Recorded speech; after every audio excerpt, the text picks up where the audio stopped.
అమ్మాయి గారు serial G తెలుగులో రాత్రి 9 గంటల 30 నిమిషాలకి విజయపదంలో దూసుకెళ్తూ అందరినీ ఆకట్టుకుంటోంది. ఈ సీరియల్ కథ ఎవరూ ఊహించని మలుపు తిరగబోతోంది. విషయంలోకి వెళ్లే ముందు ఛానల్ ని కొత్తగా చూస్తున్న వాళ్ళు సబ్స్క్రైబ్ చేసి గంట కొట్టేయండి. అమ్మాయి గారు సీరియల్ సునంద ఎంటర్టైన్మెంట్ బ్యానర్ పైన 9:30కి జీ తెలుగులో టెలికాస్ట్ అవుతోంది. ఈ సీరియల్లో నిషా రవికృష్ణన్, యశ్వంత్ గౌడ మెయిన్ లీడ్ గా నటిస్తున్నారు. ఇక ఈ సీరియల్లో ప్రస్తుతం రూపా, రాజు విడిపోతారు. ఇక కథ 2 సంవత్సరాల తర్వాత మలుపు తిరగబోతోంది. ఇక రూపాకి దూరమైన రాజు సంపాదించడం కోసం దుబాయ్కి వెళ్తాడు. అక్కడి నుండి ధనవంతుడై 2 సంవత్సరాల తర్వాత తిరిగి రాబోతున్నాడు రాజు. ఈ సరికొత్త ప్రోమో చూడగానే ఫ్యాన్స్ అందరూ షాక్ అయిపోయారు. రాజు శ్రీమంతుడుగా తిరిగి రావడం అందరికీ ఒక షాకింగ్ ట్విస్ట్. కాకపోతే ఇక రాబోయే ఎపిసోడ్స్ లో రాజు కుటుంబ సభ్యులు రూపతో ప్రేమగా ఉంటారా ఉండరా అనే విషయానికి చూస్తే రాజు తల్లి ముత్యాన్ని ఇకపై నెగిటివ్ గా చూపించే అవకాశాలు కనిపిస్తున్నాయి.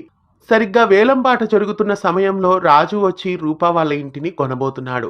ఇక ధనవంతుడిగా వచ్చిన రాజుని చూడగానే విజయాంబిక గ్యాంగ్ అంతా ఒక్కసారిగా షాక్ అయిపోయింది. ఇక ఈ ఇంట్రెస్టింగ్ ట్విస్ట్ ని రాబోయే ఎపిసోడ్స్ లో అమ్మాయి గారు సీరియల్లో జీ తెలుగులో మిస్ కాకుండా చూడండి. రాజు ధనవంతుడిగా తిరిగి రావడం, ఈ ఊహించని ట్విస్ట్ మీకెలా అనిపిస్తోంది కామెంట్స్ లో తెలియజేయండి. ఇలాంటి మరెన్నో తెలుగు సీరియల్ అప్డేట్స్ ఎప్పటికప్పుడు తెలుసుకోవడానికి ఛానల్ ని సబ్స్క్రైబ్ చేసి గంట కొట్టేయండి.